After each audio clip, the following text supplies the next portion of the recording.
Good morning, everyone. Welcome back to the channel. In this video, we're going to be talking about this article from Electrics.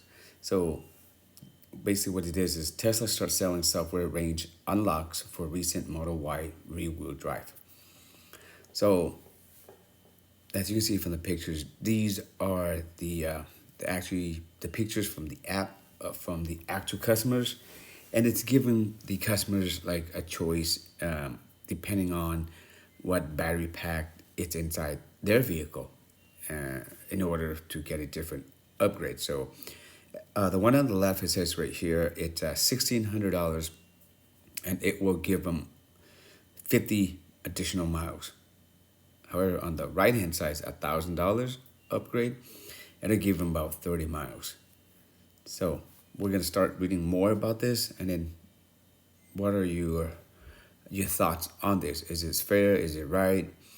All right, so Tesla has started offering an energy boost software unlock to recent buyers of the Tesla Model Y rear-wheel drive, allowing them to unlock more battery capacity for a price. The Model Y rear-wheel drive has been through lots of changes recently. Not only has its price varied quite a bit, but Tesla had introduced and then axed a standard range Model Y with smaller battery, and recently introduced a long-range version alongside canceling the standard range model. When it's called the standard range model, Tesla also stated that the battery in those models were actually bigger than advertised, and that it planned to offer software unlocks that would add 40 to 60 miles of range, depending on your battery sales, for $1,500 to $2,000 as soon as it had regulatory approval to do so. So I guess they gotta have approval from the government, I guess, or Department of Transportation. And now it looks like those upgrades are ready to go, as certain Model Y owners have started seeing an energy boost upgrade available in the Tesla app. So if you're a Tesla owner, you know that there's a lot of upgrades that you can do, like with the acceleration boost. You can pay $2,000 through the app, and it actually boosts like 0.6 second, I believe. And I actually had a video doing that as well too. So if you want to try it out, I believe you have 24 hours to try it out, and afterwards you can just cancel it to see if it's worth it for you. And maybe you're just speed is your thing, then you can do that.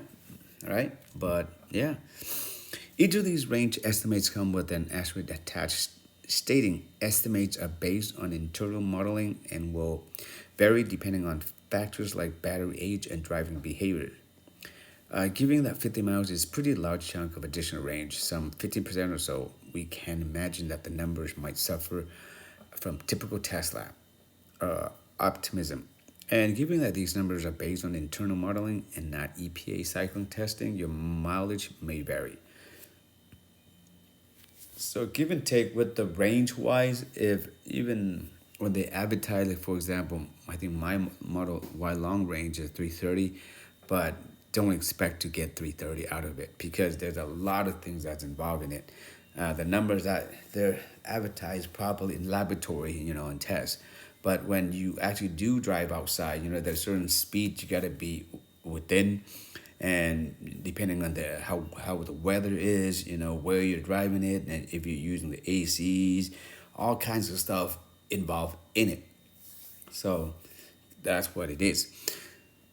So the upgrade is available now, but only available in the US. So I don't know if other market they will have to be approved by the government on the other side, where they live, maybe in Shanghai, Europe, China, wherever, right, or Australia. But here in the US, they have to have approval, and I guess they got it okay. So this is Electric's take. Tesla has had this approach before, offering cars at one price level and then later offering unlocks to upgrade them via software. Options are mixed on this practice. On the one hand, every automaker makes certain choices with its vehicles, trim levels, and could offer customers more capability easily, but locks those capabilities behind higher price points and indeed other products as well. Computer CPU sellers do something similar. And Tesla intentionally doesn't sell cars based on kilowatt hours capacity, but rather based on range. So it's not like they're selling you something other than what you got. But on the other hand, it feels scummy to know that you bought an object that has been artificially hobbled by the manufacturer and that you need to pay them for the privilege of using the full capabilities of the thing that you already paid them for. With a battery, there are a lot of other interesting considerations too. First, which battery cells are being used and why the difference. Is one more capable than the other? Tesla has done this before, even dating back to the early days with A and B battery packs on early Model S. And what effect, well, the unlocked capacity have on longevity? Was it held back for longevity purposes in the first place, or just for products differentiations? And importantly, could Tesla update your software to reduce your car's capabilities? If it does, will it pay you? This question isn't even a hypothetical. It happens. It has happened before more than once, even to the point of charging money for hardware owners already bought. What would be nice is if Tesla has answered any of these questions. What cars have been offered different upgrades, what sort of batteries in these cars, and what kind of future plans it might have for your future, for your car's future before you buy it, and so on. So, what do you think about this new energy boost upgrade? All right, so I really like the conclusion of this. So just that when I bought my Tesla, I have no idea where the car was coming from. So I'm in California, so I was just thinking, okay, so I'm probably gonna get the car from Fremont, and no, I didn't.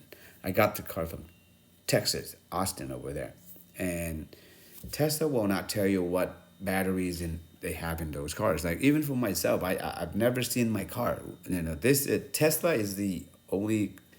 All my previous cars, I would go to dealership, I would test drive the car, and sit down with the sales rep, and haggle the price for about 6 to 8 hours just to get the price that I want, right? But with Tesla, it is within 5 minutes of all this, click the order page, go through all the financial, and within 2 days, I picked up my car without, seeing the car or test drive the car, which is a different experience. Well, overall, it wasn't a bad experience, but just I didn't think that I would do something like that. And Tesla didn't tell you, or for example, myself, my car has the performance motors in the back. So technically, if I really want to make it go faster, I can just buy like a module, and then upgrade it and then hack it and make it a performance. But Tesla used a lot of different manufacturers for their batteries, and at the same time, they don't tell you that. And so, for example, I believe they use LG as one of the manufacturers, and they also use Panasonic. So, and I believe I did a story before, videos before regarding about what type of batteries are better, which is Panasonic's, and Panasonic's are manufactured in North America, so which they get the federal tax credit all as well too. And it's the LG one. It's when you charge it as a supercharger, it's lower than the Panasonic. So, but as a buyer, we should be able to know, okay, or the price differentiate should be cheaper for maybe for the LG vehicles.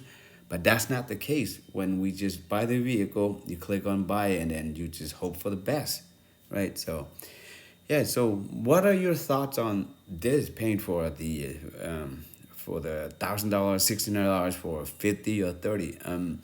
Who knows if it even gets to 30 or 50 miles that's advertised? So, what happens if you do buy the upgrade and you don't see that 50 miles that's promised? You know what I mean? So.